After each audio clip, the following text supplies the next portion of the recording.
Question.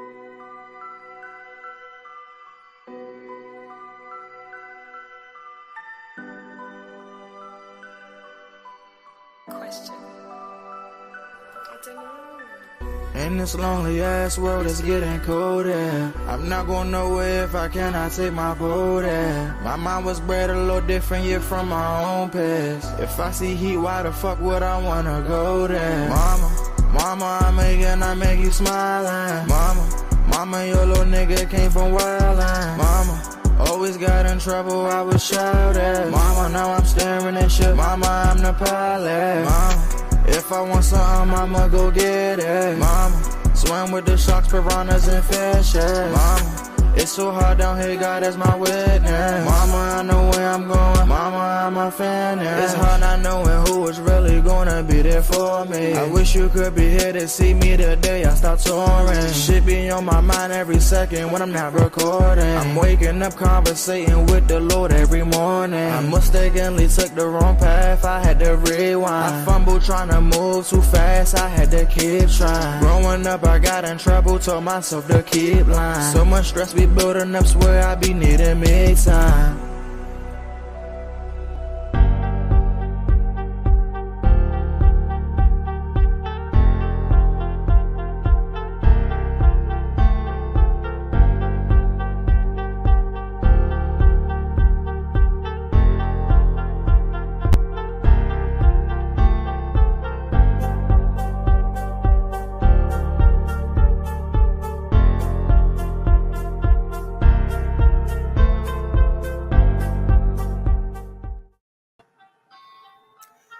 Good morning to the DMV and the rest of the world.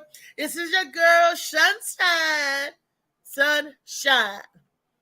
Okay, sun, mother, shine. All right. I know I'm looking like a big old ball of golden happiness. So catch your beautiful rays of sun. It's going to be a beautiful day this morning. Yes, it is. I am your host, Reese Cup, out there in McFarland, AM Morning, the best that ever did it, the author of Shades of Blue, okay? Yes, comedian extraordinaire, but I'm not here by myself. No, I'm not here by my lonesome. I got my men in my life, and I would never be lonely as long as I got my baby, my songbird, and as long as I got my super producer, Molly Mall, my little brother. I'll never be lonely. As long as I got my plug family, my brother Slicky Woo Boo. Woo! With that being said, let's bring in my songbird is with me today. Good morning, Trey. Good morning. What's up? You got a lonely Grand song. Rising, Molly. Grand Rising. Molly always the first one in the comments saying good morning. Good morning, Miss Kim. How you doing? How are you? So what we talking about for today, Mom? Today is Tall Tale Thursday. This is where we talk about shit can't nobody believe. Can you believe that such and such? That's how we go roll it off the beginning of the day. But okay. I just wanted, do you got a song for loneliness? What song do you ever get lonely? Do I ever get lonely? I mean, when you feeling like a little sad, what you sing? What you sing to cheer you up? When I feel a little sad, it might be something like I don't know, maybe some gospel or Mary Mary or yeah. I don't know. You know, it depends on like how sad I am and about what, I guess. You know, I'm glad that music is powerful enough to lift you out of whatever it is that you're feeling like. As far as loneliness, I haven't been lonely in a while. Just it's been a long time. Just because I got kind of got past that and started to enjoy my own time and stuff, my own company, to be honest. So no, not too much anymore. That's kind of a, thing I got over, a little hump I got over, I guess. Okay. Well, give me a happy songbird. I know you got something under your wings. You got something that you could fly by me for just a minute. Not these dusty wings just rolling up out of bed. Not these wings this morning, I don't. No. That Red Bull, it gives you wings. That's what they say, but I don't drink those. I have a heart attack before I grow some wings. Nah, I can't. No. But what's going on in the news? What what's the latest gossip or the tea out there on them streets? You know anything? I mean, I don't know too much about it because I didn't really look it up. But I know they got Diddy's name rolling around right now for his little involvement with Usher and Chris Brown. I don't know if you heard anything about that, but No, the Diddy is in it too. Allegedly. Oh, I mean, you know, people gotta be noticing us, suing us, and all of that. That's you know, why you say allegedly. I ain't worried about it being no. You know, we ain't on no platform getting no monetary gain necessarily, so I ain't worried about nobody what they think about nothing. This is a free talking show. This is a free, open discussion type of show. They say allegedly, but you know, that's what it is. It's not, you ain't tell me what it is. What is Diddy doing with Chris Brown and Usher? His track record for being messing around with people in the industry, dudes in the industry. That's what it is. I mean, come on, you gotta know about Diddy. Everybody knows about Diddy's past, Diddy's history. Everybody's been exposing Diddy for years. Most of my life, they've been exposing Diddy. I'm getting it confused because not too long ago, allegedly there was an altercation between Chris Brown and Usher, but you said now it's coming out that Diddy was actually messing with them. Yeah, that's kind of messing. Okay, at a young age, like messing around. Yeah, not messing, just regular men talking, messing around, doing shit you ain't supposed to be doing. That's what it is. Diddy hitting everything in Hollywood, men and women. That's what it is. She's trying to act like she don't know because she's trying to be sensitized. No, I didn't know. Somebody knows. Remember Monday, I was talking about Usher and Chris Brown fighting. And okay, but yeah, I thought you knew. I thought you knew why they were fighting. I thought what TMZ was saying that they was fighting because Chris Brown got into an altercation with a woman there that was at the event where he had his friends and stuff, and they said an Usher daughter was there, and Chris Brown and Usher had words. Huh? No, I was saying what's up to DJ Slicky Woo Boo. He just came in. Oh, okay. They said that Usher and Chris Brown had words. They said Chris Brown left. Usher followed him behind the vans or whatever, and then they said Usher came back with a bloody nose. That was that altercation. But then when you said that Diddy was messing around, I thought Diddy was like trying to instigate, mess around between the two.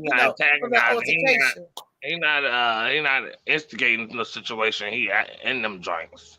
So yeah. If you know anything about the industry, if you watch anything about, I suggest watch Hollywood Unlocked and a few other channels. I'll send to you later. But if you know anything about the industry, period, it's not a shock. It's not new. People been talking about Diddy. People been exposing Diddy. So it's not him and a whole bunch of other gatekeepers. That ain't nothing new. About the industry. That part I knew about Diddy's track record, but I didn't know that he was running with Usher and Chris Brown. I didn't, that was no wonder them boys. When he kept trying to, you don't be watching nothing going on with Diddy, because if you know anything about anything, everybody knows that. It's like it's not even an industry secret anymore. It's like everybody's it's right there. All I remember is what I know about him back in the day, what I actually seen when he used to be down here, when Born Jamaican first came out, when he used to be hanging down here all the time at Howard, and everybody be out together and stuff. And then since then, after Biggie, I lost track of Diddy. Kind of like, wasn't too, I saw some of his shows and stuff, but wasn't too. We used to call him Miss Diddy back then, so they was clocking him back then. They called him Miss. They call, hey, that was Puffy. He wasn't no damn Father Love back then, but maybe he was, and maybe that's why Usher said "Love in this club," and that's why Chris Brown say "Run that, run." Well, they say it allegedly that he's grooming. He's grooming, people, bringing them into the industry because everybody knows he's a gatekeeper. So, if you know anything about the industry, you know who them gatekeepers are. And you definitely ushering in young male talent and shit. Yeah, like Andre Harrell, they said that people come into the group and they was like, "Oh, go to Diddy's house or go wherever." Whose house was that they called? You got to go to somebody's house It was like camp. Was that Diddy's house? Was that the camp? Yeah, the little 48-hour seminar or whatever the hell. Yeah, Half the time, Diddy didn't weekend even want to camp or disclose something. what it was that was going on. I was watching something about Justin Bieber and him being other people being groomed and stuff by Diddy, but it's not even a secret. And hell yeah, I read about the son that Jay-Z didn't want to claim. That's a comment that Molly was asking if I heard about that. But Hell to yeah, I talk heard about about that. that, Look honey, just like them, huh? don't just leave us in the dark and say hell yeah. Tell us the tea. Talk about it, because Well, I don't talk off the whim. I already comment. said that I don't talk off the whim. So if it's not something that I got nothing for the show, I don't be doing that. So Necessarily. allegedly, Jay-Z have a son. Now Yeah, but that's old though. That's not even a new thing. I think he was just chiming in on the conversation. But hell yeah, he does. Look just like him too. All of them, all them stars have all these illegitimate kids out there. Yeah, because you're thinking you're gonna mess around with somebody for just for the night, and you're gonna fly back to whatever state you live in. Yeah, you're gonna get caught up. I believe it. I believe it. What's not to believe? Those incidents and stuff are so real. Yeah. You know, what's not to believe? That ain't too far fetched from the truth. So that tale ain't too told. You know, that's a short tale. You know, with dealing with that. But today's topic. Can you believe that being lonely could kill your ass? If you go under anesthesia and you feeling lonely, that could kill you. Can you believe that? I'm like, damn, if you go under anesthesia, you better be happy thoughts and get around your friends and family before any stuff or anything happens. I just can't believe that. So here's a video, because I couldn't believe it when I saw it. And I'm pretty sure that y'all ain't going to believe it either. All I need, Molly, is the first 5 minutes of this video in he tells the tale of what's going on, and then we could have a discussion afterwards. Can I just have 5 minutes, please, unscripted, Molly? You're Stanford and Harvard trained anesthesiologist, and I'm going to share with you what happens when patients are lonely and they go under anesthesia, like in this real life operating room. As you may have heard recently, the U.S. Surgeon General, Dr. Vivek Murthy, just announced a loneliness epidemic. And that has great consequences all over medicine, even when you're under anesthesia having surgery, because loneliness has very real effects on your body. Physical signs and symptoms come up when patients are suffering from unmitigated or untreated loneliness. And that shows up when you're connected to the ventilator behind me and when you have anesthetics on board, and even in those moments when you're breathing through that mask, getting the oxygen and other anesthesia gases. So let's talk about what happens.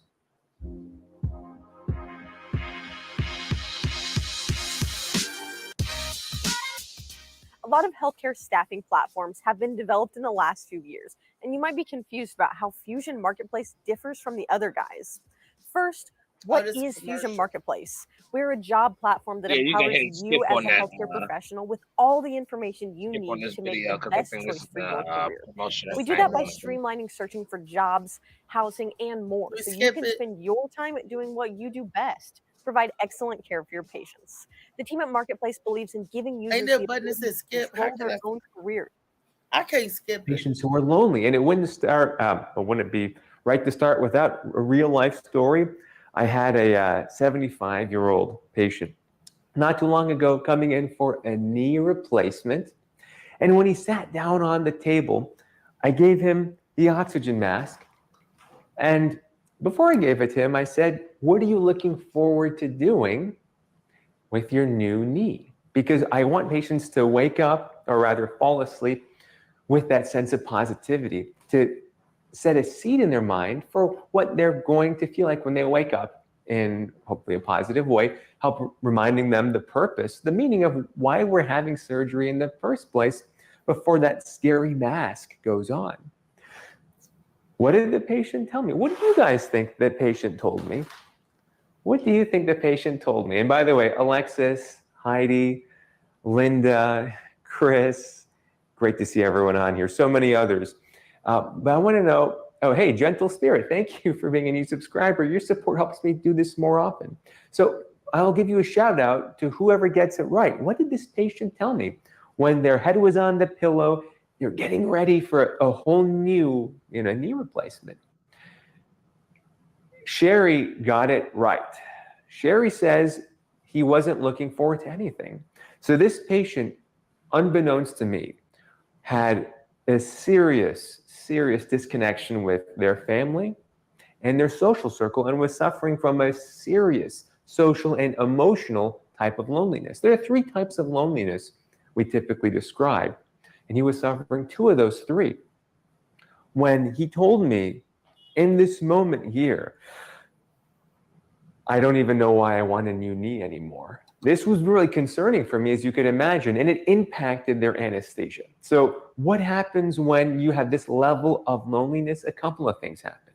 There are often contributing factors that show up on the monitors in your heart. This patient, not surprisingly, was also suffering from depression. The people that he used to do his physical activities with, like jogging, running, weren't around anymore. That was why he had originally wanted the knee replacement. And like Darlene says, it is sad, and there is an element of hopelessness in here. This is not the time to be having surgery, because when you fall asleep, what signs are manifested in your body? When you fall asleep with that level of hopelessness or loneliness. Do your eyes bother you? My eyes feel like a combo of stress, Oh, damn it. It increases your risk of heart disease. It increases your risk of stroke. It increases your risk of Alzheimer's type dementia, which when you're waking up from anesthesia, after all these gases have wreaked havoc on your brain, the sevoflurane, the laughing gas here, N2O, the liquid anesthetics like propofol or ketamine or whatever they might be, midazolam, opioids like fentanyl, the pain of the surgery, these can all unmask what we call emergence delirium, causing you all those stories I've shared with you of people that wake up kicking, screaming, doing all these wacky things, because the brain, when it has been lonely for so long, is so prone to depression, to generalized anxiety or state anxiety. These are real conditions, and they really show up on the table. And they are preventable.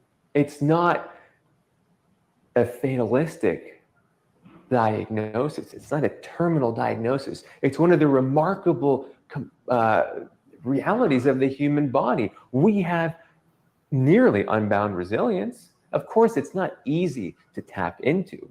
And I'm not saying you should feel bad if you feel lonely, because that's also counterproductive. But this patient even had a tremendous amount of resilience innately in there. It was covered up. What did I do with this patient? This doesn't happen all that rarely, to be honest. This was a more serious type of example, but I paused.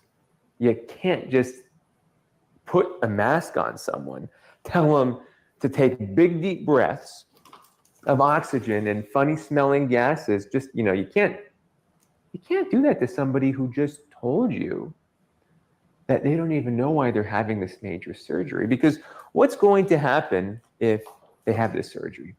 They have an increased risk of delirium, an increased risk of side effects from the anesthesia, most importantly, pain, worse pain after surgery. How do you treat pain in the elderly? You give them painkillers like opioids. What do opioids, if given in excess, or if they're not addressing the root cause of pain, what do they do to the elderly? They increase the risk of dementia. Oh, I should say delirium, which we don't yet know for sure, but may increase the risk of long-term consequences. I want to always do less is more. Well, less is more, but truly the right amount is the correct amount. If they have an underlying reason for their pain that we're not addressing and just throwing opioids at them, that might raise the risk. Wow. I heard enough of that tall tale. Can you believe that the way you feeling when you go under them surgeries can make you do stuff like, well, I'll take it back, because I did have a surgery where I woke up fighting and cussing and screaming because I don't know what I was feeling like or how I was feeling.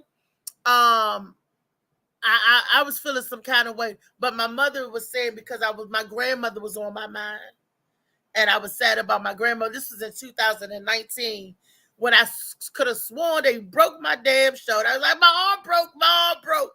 I woke up like that in that disarray, and my arm was hurting and feeling. I was like, y'all done did something to my arm. And I kept saying it was broke. They said that I cussed everybody out. And I don't remember this. All I remember is them bringing the X-ray machine in and X-raying my arm, my shoulder. I don't know what position they had it in, but I thought my arm was broke. Okay, and maybe that's because my mother was saying because I went to sleep with my grandmother on my mind, that I was waking up fighting and screaming and all of that. Good morning, Phoenix. I see you slipping in. I saw something at the bottom. I thought it was Molly, and it was the Phoenix slipping in. Great day, you guys. How are you? What's up, love? How are you? I'm good. Are y'all hearing buzzing, or is that me? It could be because I'm out here in these DC streets walking around. No, I don't hear any buzzing. My speakers. I don't know how loud it is on your end, but I don't hear any buzzing.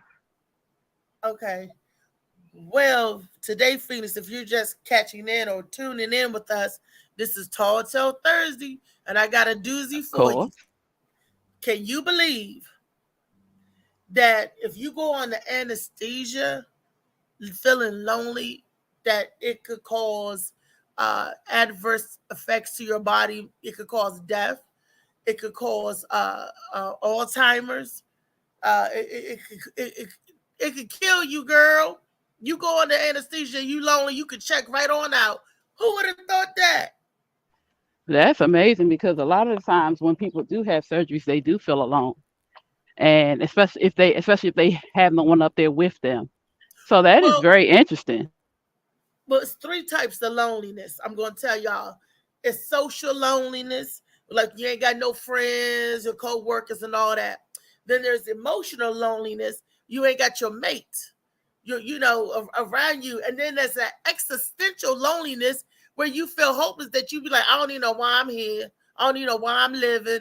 That existential loneliness is a mother, because it questions your existence. You're lonely about your very own existence. Have you ever talk to somebody like, I don't know why I'm here, why the universe this or why this? So they that kind of jargon when they talking that nonsense. Yeah, I've heard it, and it makes you want to boost them and tell them you're here for a reason, but it also can drain you, because when someone is in that state, they pull a lot of energy from those around them, so it can be exhausting. Those are the three types of loneliness, and I'm just like, wow, you know, and because that happened to me, I don't know what type of loneliness I was in when I woke up ready to fight the damn, cussing people out and told them they broke my shoulder. I don't even think that was loneliness. I think they did something to me when I was in sleep, because I knew my your subconscious was like, oh hell no. It was fighting, yeah. But they said I cussed my mother out and everything. She was there and she was like, Reese, calm down. I was like, they broke my shoulder. They broke my arm. They broke my arm. and the doctor was scared, and she brought the X-ray in. They said she just had a bad anesthesia. And I remember them giving me that propofol. They gave me the two. It's what it is. They give you them compounded them drugs when they put you under and they have messing with your mind.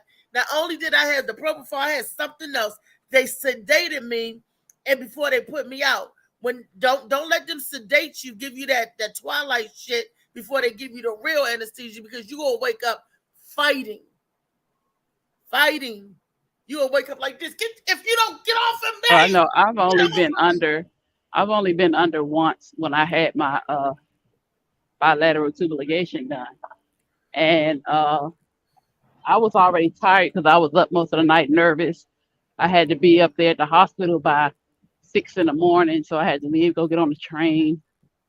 And you know, it was a lot of stuff going on, so I was already exhausted. I was up there by myself. Um, my mom was supposed to meet me there. She didn't get there till late. So I had to go back there by myself. I was nervous. And by the time they put those leg things on and massage your legs, and they didn't even have to put the thing on me. I was knocked out.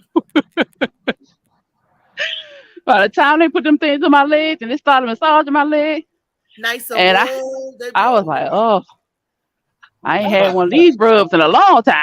And then hey Slicky, and then shoot, they didn't even have to do the countdown. They was great, put the mask on me. I was already knocked out.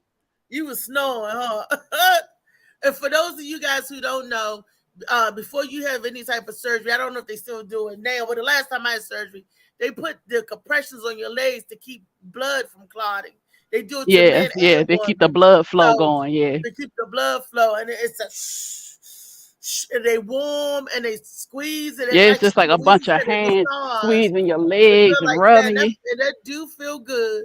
I wish I could get one for the whole body. I mean, that'd be imagine something like that on your whole body. Just you'll never get up, just be laying there. Sound nasty. It sounds nasty, but it feels good. I don't care what it sounds like. I know it feels. Tell them, Weezy, it feel good, didn't it? Man, I went from stress to relax in a matter of 3 minutes. I was like, okay, I got this. All I know, I passed out. I woke up. I was in my room. I was like, what the fuck? I don't even know what happened. I'm like, did I have my surgery? I was like, yeah. Didn't it seem like a short sleep too, though? Yeah, like, it was. Yeah. But it was a good short sleep. It was. And I was so nervous. I had never had surgery before. And I was so scared because I'm a bigger woman and I have children. So I was like, what if I don't come back from this? What's going to happen to my kids? And so I just had a lot on my mind. And I woke up and I was like, thank you. I was scared like that through my first couple of surgeries. I know one surgery, and y'all gonna think this is a tall tale or whatever, but I don't care because it happened. I was at Washington Hospital Center, and I was getting a call, an embolization done. That was the first one, and when it was going to go in to burn your uterus because they said, oh, you got female problems, fibroids, yada yada, all this bleeding. So they put you to sleep. So the first doctor came in, they looked at my throat, because I have sleep apnea, and they needed to know if they needed to intubate me because they don't know how long this procedure is going to be, right? Dr. Driver was my doctor. The anesthesiologist is a different doctor, but they with you, they put you to sleep. The first guy came in, white dude, tall dude. He looked like a wrestler, right? And he had skulls and bones on his little cap. I was like, oh, wow, you were scared. No, I didn't know, I wasn't scared. I thought that was jazzy. Then the other doctor came in. He was an Asian doctor. He's checking my throat and everything. He's still an anesthesiologist. And then this black lady came in, right? The sister. So I was like, hey, girl, what's up? Little sister. And they was like, Miss McFarland, they was checking my throat and everything, making sure they could to intubate you, right? Just in case, I'm in the OR. And my doctor is rubbing my foot, and she kept saying, I'm so sorry out there. I'm so sorry. And I'm like, sorry for what? And then, they hooking me up. They giving my little propofol and everything.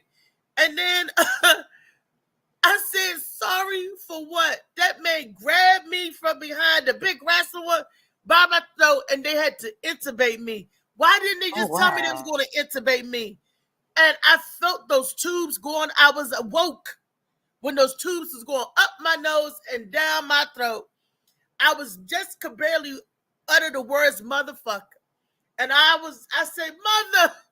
And all I know when I woke up, I said, fucker. And they was like, you still mad? It's okay. Because I was fighting their ass. I was like, no, you're not going to get me. That's crazy. They had to hold my head still to intubate me. So they had the wrestler hold me. Why didn't they just tell me? And I was fighting in my surgery, fighting so much that I woke up out of my sleep. What? Fighting. You don't do that to people. That was 2009 at Washington Hospital Center. I keep saying doctors. Washington Hospital Center. REESE, now I have so many I had so many surgeries since then. I jump on the table, put my own shit on like this. Put my own mask on. They ain't even got to get me ready no more. I go in there ready. I'm like, come on, let's get this over with. Let's get this over with. You know, sometimes I tell them to look for a reason to give me surgery so I can sleep. Because that's the only time I seem to get that deep sleep where I don't dream. Nothing matters. Nothing, you know, that's the only time. You know, I get, but that's some good sleep. But if you're not fighting, if you don't have nothing on your mind, if you're happy, or you in good, you know, spaces, that could be some restful sleep. But if you're agitated, you have stuff on your mind, that could be some nightmarish type sleep too. Yeah, that's a tall tale Thursdays for y'all asses.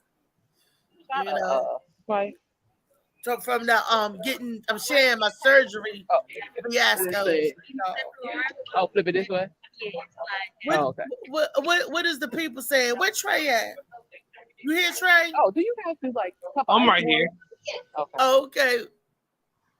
What do people say? Oh, first, do we say good morning to everybody that's coming in? Give me and what one they second. talking about?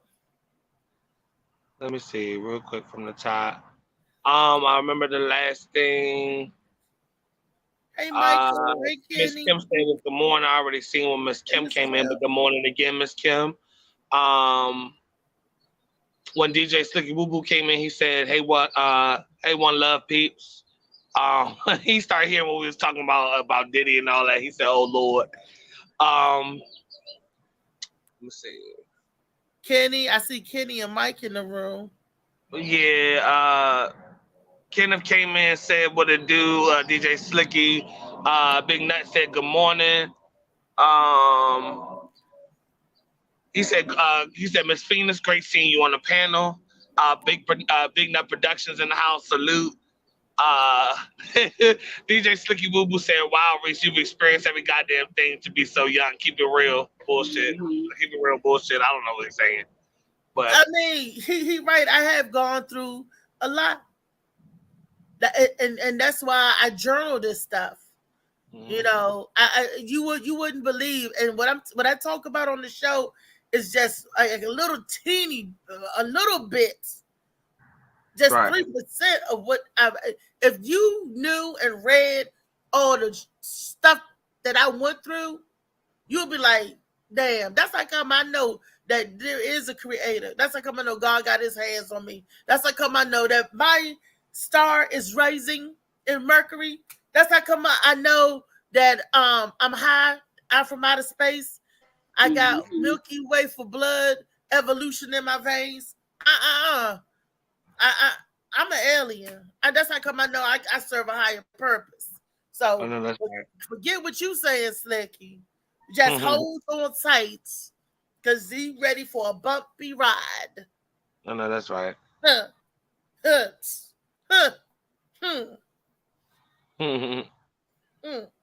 all I got to say. Weezy, what you got to say? I say too. Thank you, sis. Thank you, DJ Slicky Woo Boo. Somebody been through a lot to be so young. People younger than me been through a lot too. Just because you what age you are, you don't coin the market on going through a lot. Young people go through a lot, and some older people ain't been through shiznit. So you can't say because I'm young, I've been through a lot.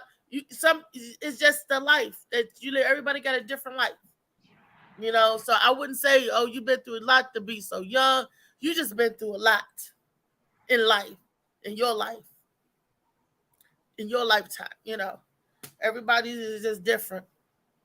Like I said, I know some people that's 95, and they would say that their life has been a cakewalk. They might be eating shrooms or back smoking, you know, through the bad times, but ain't nobody life perfect.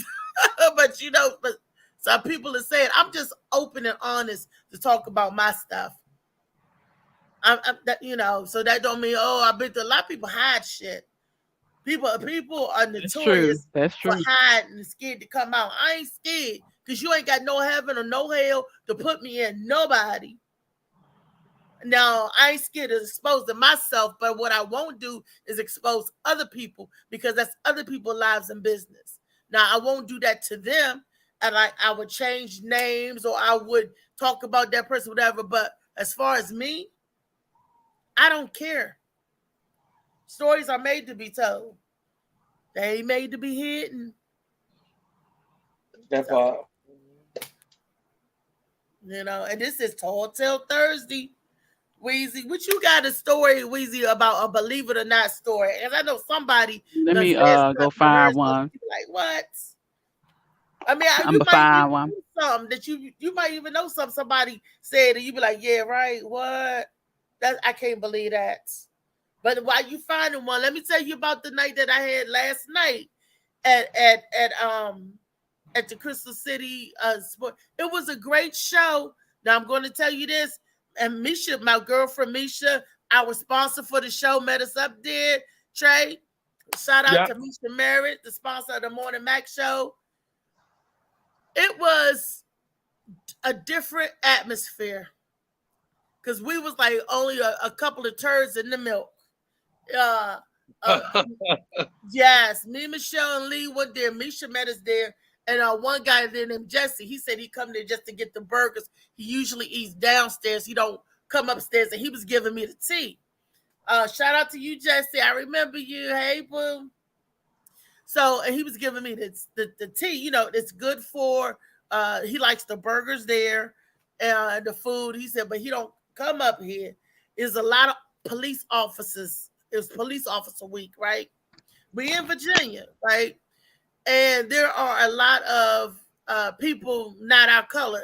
We, like I said, we was the only turds in the milk, and it was a sports bar, and they had racial jokes and deep appetite. It's just you felt kind of the thickness there, but no matter because we was there to do what we came to do, and we did that thing. And I want to say big shouts out to comedian Farley. He was funny. He was like the first black comedian up there. It was just only two of us. Mm-hmm. So he was the male and I was the female, and it was the Indian guy. And I didn't see no more black faces. You know, other than Lee and Misha, right? And we was looking around. Jesse didn't stay for Jesse said, I'm not staying. He said, I just came here to eat. He said, I'm up here. He said, I'm eating, I'm getting the hell out of here. And that's what he did. So he was the black guy. So it was funny. And the Indian guy came on and he was doing, he said the only impression he know, it sounded like the lemurs from Madagascar. And when he did the Indian impression, everybody just started laughing. Because I'm like, this okay. And then he said, but I don't even talk like that. He said, y'all are so, they're going to do another impression. They wanted him to keep talking like that. Right.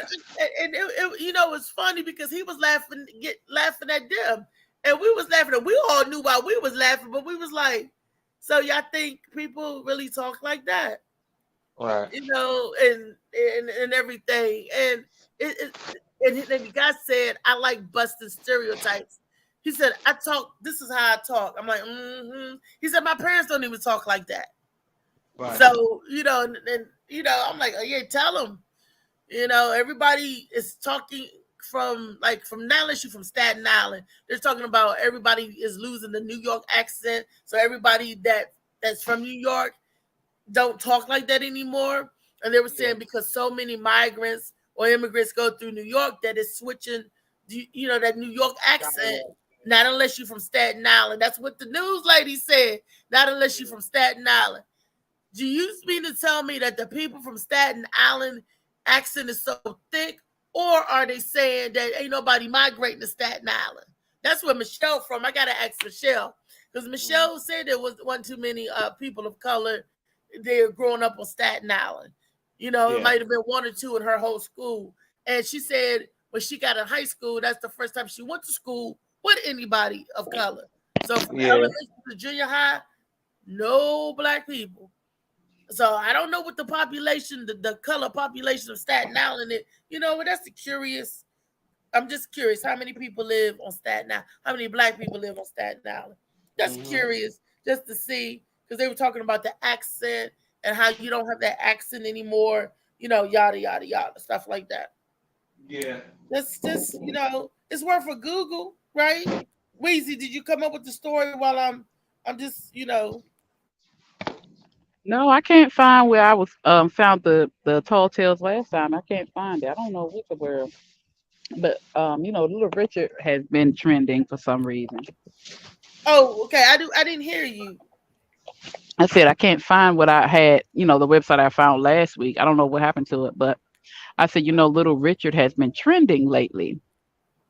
Oh, And what a lot of people don't realize is the reason why Little Richard had to dress the way that he dressed and behave the way he behaved is because a masculine male coming into the music industry, masculine black male, was not welcome. And so he had to begin to wear makeup and had to heighten up his voice a little bit and dress that way in order to be accepted all over the place. Is that the story for him? I didn't know. No, that's I know that's a tall tale because masculine men have always been in music and No. Remember what era he was in. He had to dress it that he told this story himself. Now, what other men at that time? It was Chuck Berry. It was a lot of men. Yeah, but remember they weren't because Little Richard was strong. He was tall. He had a bigger voice. He had to lower his voice. He had in order to be accepted in certain atmospheres. Basically, in order to perform on the white stages and everything, he had to tone it down and feminize himself a little bit. No, Little Richard, I think he wanted to do that. Little Richard is bisexual. Okay, but at first, in order for him to be accepted, and this is what he said out of his mouth. I don't believe but that. You don't believe that? You don't realize James Brown, Little Richard was out before James Brown, Reese. Right. And who else was out with Little Richard? What year did Little Richard come out? Little Richard came out. You Google it, but I'm just telling you what he said out of his mouth. Information and tell them that they're wrong. But I'm just telling you what he said out of his mouth from his experience. So he's reading it, saying it's his report. And I said I can't believe that because during his time there were so many other. He was before artists. James Brown. He was before that. James Brown and them were able to have that freedom, but he was before that. Little Richard was old. Remember? But okay, so then another thing, I tell you this. Tutti Frutti on Rudy, y'all remember that? Yeah. The original lyrics are Tutti Frutti, good booty. Yeah. Yeah. Yeah, they changed that. They made him change it because they weren't going to record it. But that's the song he would play underground. They make you do a lot of to be marketable, and maybe so exactly. So why can't you believe the fact that he had to change his appearance in order to be marketable to the white culture, to the white audiences? I think because they would have accepted him. No, they would not. Nah. He had to wear makeup and just like that. Remember, no, I said he had to soften himself, but he went into that other part, you know what I'm saying? But remember how a lot of our artists had to go overseas to be respected. Yep. So they still do kind of real. Well, it's more you get more respect now, but they had to go overseas to be recognized, to be acknowledged, to get paid properly because when they were here, they couldn't even go through the front doors. So he was around that era. Right. And he still didn't get respected or received properly. Yeah, he's not honored enough because Little Richard paved the way for a lot of people. I don't know if you remember, Louise. I was just watching him on one of the beginning episodes of one of the beginning seasons of Martin. He had a little episode on there. Seasons of what? On Martin when he was exterminator. Yeah, I was when he was exterminator. Just got past that episode actually.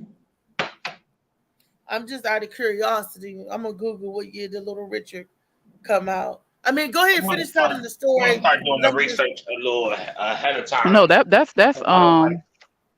That's that was the end of the story. I was trying to find some of the other stuff that I found last week, but I don't know That's why what it I won't don't come like up. doing is What reason did can't the Little stand Richard researching coming while we out? live. I don't like Well, looking stuff sometimes, up. but Trey, you gotta leave space for flexibility because sometimes things come up and you just have to do it. That's right. Thank you. So, We just having a conversation, but right? we talking about this. So, what other tall tales anybody else had? You got to fact check. God gave me a victory, and I'm not gay no more. Huh? Can, is gay something? I mean, that you could turn off and on? He said, I'm not gay now. He said, but you know, I was gay all my life. And this is on May the 4th, 1982, on Late Night with David Letterman. Little Richard said this to the world. He said that. Richard said, God gave me a victory. I'm not gay now. But you know, I was gay all my life. That's what he said, Weezy. He said, I believe I was one of the first gay people to come out. God let me Mm-hmm. know he made Adam be with Eve, not Steve. Huh. And he said he was gay. I mean, I'm just with David Letterman. Y'all can look it up. May 4th, 1982. Y'all can look it up on David Letterman because it was publicized. That's a tall tale right there. Do you think not unless what they're saying is true? Because I hear people that say, you gay, you just can't turn it on and off. But somehow Little Richard did. Do you believe he turned it on and off like that? The man said he did, so he must have, right? I don't know. Well, I'm not I sure. mean, I mean, everybody had their own journey, their own personal experience. So I can't that's say what that he's right or wrong. But that's one of those tall tales about that. And I don't know if he's doing it for the church sake. Hey, Tony. I saw somebody named Tony. Did I see somebody named Tony? Let's look at these comments on the side. Did I see somebody named Tony, Louisa? let me check. Hold on 1 second. Yeah, Tony Ferguson. He said Wu Tang. Slicky said you a tall tale yourself. Kenneth in here. He said this is going to be interesting. Waiting to see how it plays out. That's about it. Hold on. He said bullshit. You had Sam Cooke, Brooke Benton. A whole lot of black real men singers were out back then. So Slicky. So Yeah, Slicky but said I'm what just telling you Richard said is what was said BS. a long time ago. This is what he said. One of the reasons as to why he began to dress that way because though they were gay, not all the men dressed the way he did. But in order for him to get far as he did, this is what he said he had to do. A lot of artists look at Michael Jackson. Did you hear about him and Oh, good gracious! Now I can't think of her name. The singer that it's Britney Spears. hmm. Britney Spears. No, it's a black lady. She's a singer. She has a son who's autistic, and I cannot think of her name Tony right now. Braxton. Hmm. Tony Braxton had a son that's autistic. No. But she didn't date him. This singer dated Michael Jackson. Oh, Why can't I think of her name? And I love He her had a music. son that's autistic. you ain't Yeah. talking about Diana Ross there. No. Talking about Gosh, why can't I think of her name? It's not Pep. It's not. Oh my Sure, gosh, I hate Pepsi this. Riley. It's not her. Well, either way, she said she dated him, and she really saw herself marrying him. And but he told her that he couldn't marry her because he knows that if he were to marry her, he wouldn't be able to go as far as he needed to in the industry. He needed to have a different wife or different person a person that looks different. Basically, he needed to Yeah, marry or that's date true. somebody's wife. Right. Yeah, that's so yeah, that's just like Angie Stone and D'Angelo. They didn't when Angie Stone and D'Angelo was dating a couple and everything, even had a child together, but the industry didn't want it appeared that D'Angelo they wanted him to look single and available, and they didn't want somebody like Angie Stone because she was a It's big light Stephanie skin. Mills. I'm sorry. So they made Yeah, I her was get just looking out. at that. They made her get out the Stephanie limousine Mills. and let Vivica Fox escort D'Angelo to that red carpet event when he had got his was going to the event, the Oscars or whatever, the Grammys or whatever. Y'all remember that? The music industry do all kinds of stuff like that, so you could be marketable. Not only in this music, but anything you selling books. Like the title of Shades of Blue wasn't Shades of Blue. It was called Goddamn Motherfucking Bitch. That's what it was called. Well, well, you know. And Metal Book Publishing was like, we can't use that. You got to change that title. And then by the time I got to the Key to Light Publishing, I had changed the title. They said that title, Goddamn Motherfucking Bitch, wouldn't be marketable. But I looked out there and there was a book called Bitch. And it was selling like hotcakes. Maybe because I use all the cuss words. Is that what? That could be what it is. I use all the cuss words. I should have just used one. Sonny Chiba. Hi, Sonny. Yes, he said just got on trying to see what the topic about. Stephanie Mills is her. Yes, I couldn't think of her name. Oh, it was Michael Jackson and Stephanie Mills. Was that after the Wiz? Yeah, it was around that time. It was around that time, yeah. I don't know because Diana Ross played it, but I think, okay. See, and it's just these stars and these celebrities got to jump through a lot of hoops, just like Trey was talking earlier about Diddy Camp, how they had to go through Diddy Camp. Yeah. Girl, Lord have mercy. Broke back Diddy. Yeah. Broke back love. Whatever you call it. This reminds me, do anybody watch Ruthless on BET? Yeah.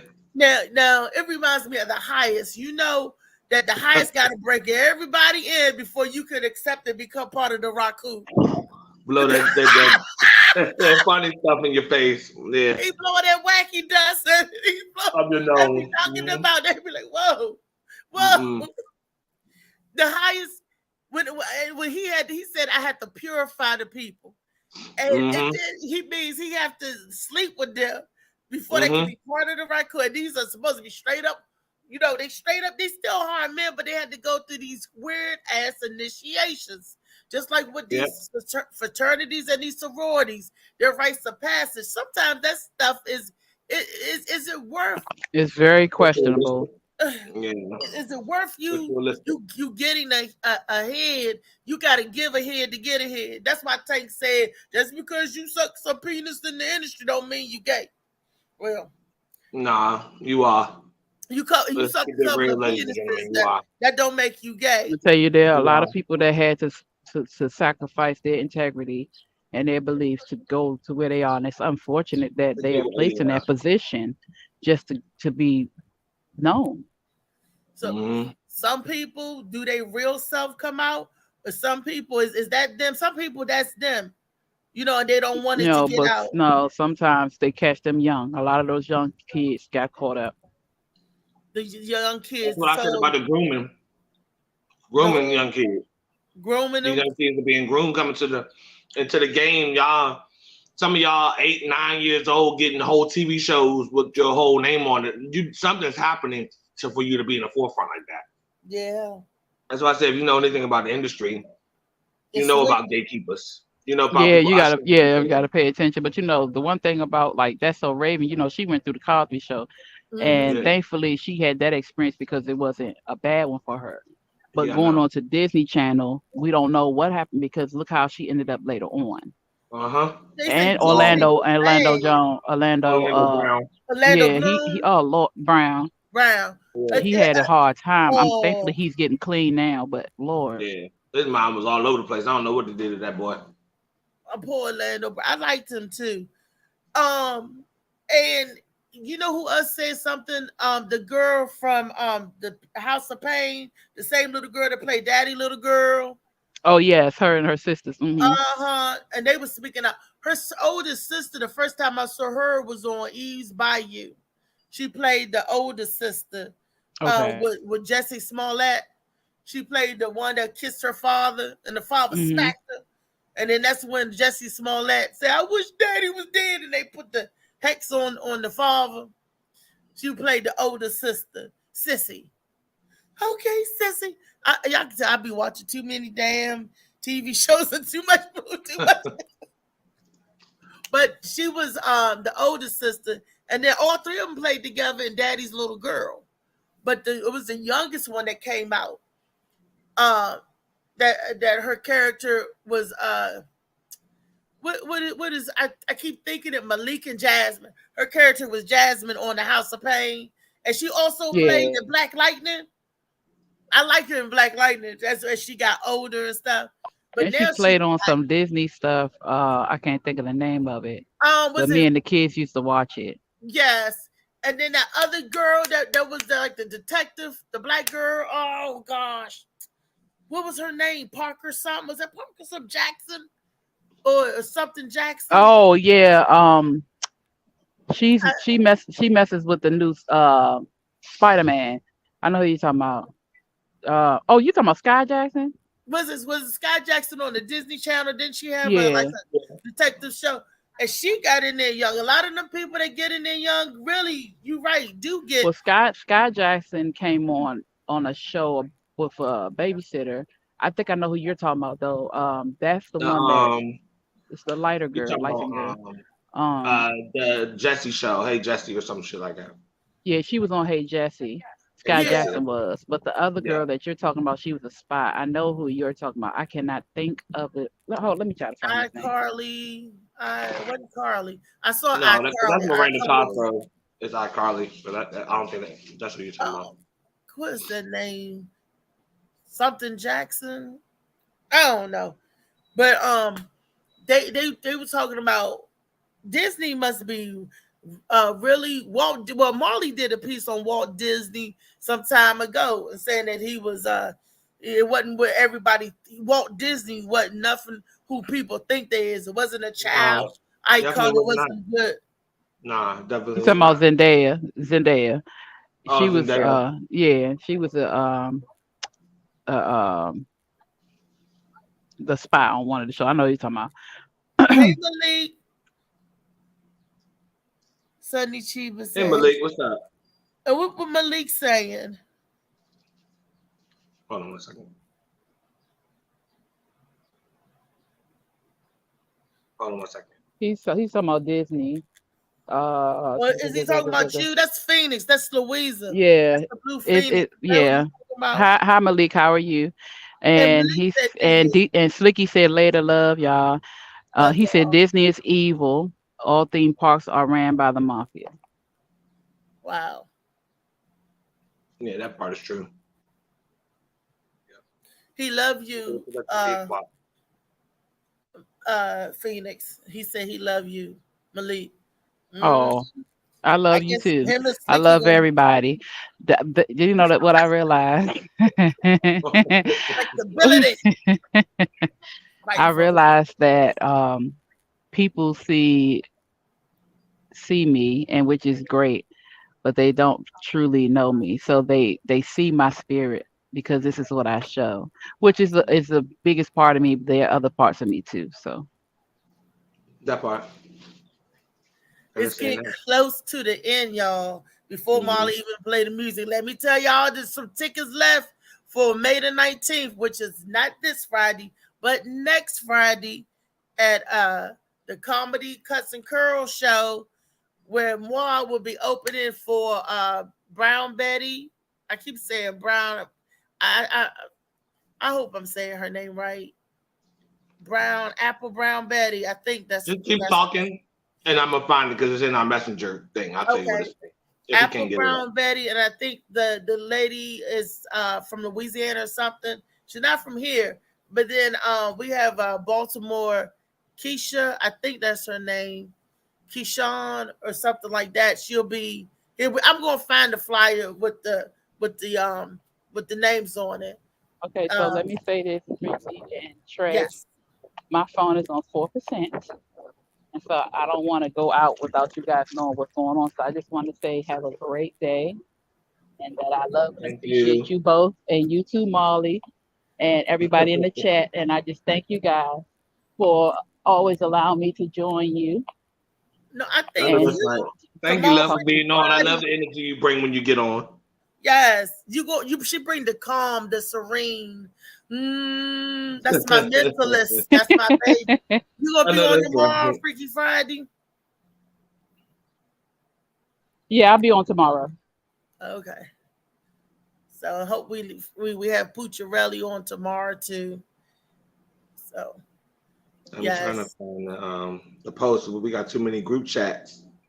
I'm trying to find the Oh post. my God. We got like 4 group chats and then the plug Molly, chat. you looking for the post for May 19th? Yeah, I'm looking for the Body Oasis. The Body I know, Oasis cut yeah, I know curl. exactly what you're talking about. I mean, what post you're talking about.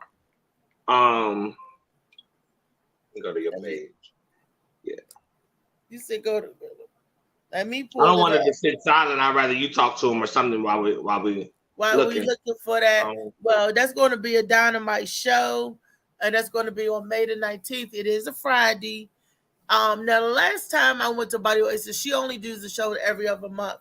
So the last time I went, they give you 2 complimentary. There it is. There it is. Who else is going to be on the flyer? I'm just the opener. That is Tiana Douglas. Tiana Douglas. That's going to be your feature. And of course, we all know the Gwen Factor. She'll be there. She's hosting. Hosting, yeah, and no, none other than Althea McFarlane will be there, and then it's Apple Brown Betty. So those are going to. Gwen said there's 2 features. So Gwen's going to be hosting. I think Gwen is the headliner, but she's hosting it. So I don't know. She said that Tiana and Apple Brown Betty are your 2 features. Right. You know, and all I know is I'm the opener. So come see the opener. Come see them all, but but I'm saying I'll put my foot out there first. If I got to tell you to come see a show that I'm on, I'm going to tell you, come see it. If you don't come to see nobody, come see me. I know that's right. That's right.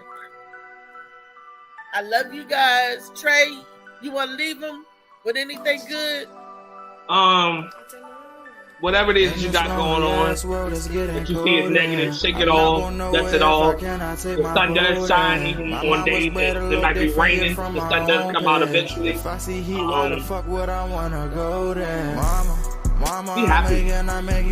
happy. Fight it. Look for it. It is there. I want to shout out our sponsor, Ms. Misha Merritt, one more time. You got a cash app link right there for donations towards REESE show. If you want to give $1, $2, $5, $2, whatever, to go towards her equipment and her future endeavors, our future endeavors, really. But keep the peace. Right. I wish you could be here to see me the day I stop sewing. Shit be on my mind, I be sucking when I'm not recording. I'm waking up conversating with the Lord every morning. I mistakenly took the wrong path, I had to rewind. I fumbled trying to move too fast, I had to keep trying. Growing up, I got in trouble, told myself to keep lying. So much stress be building up, swear I be needing me time.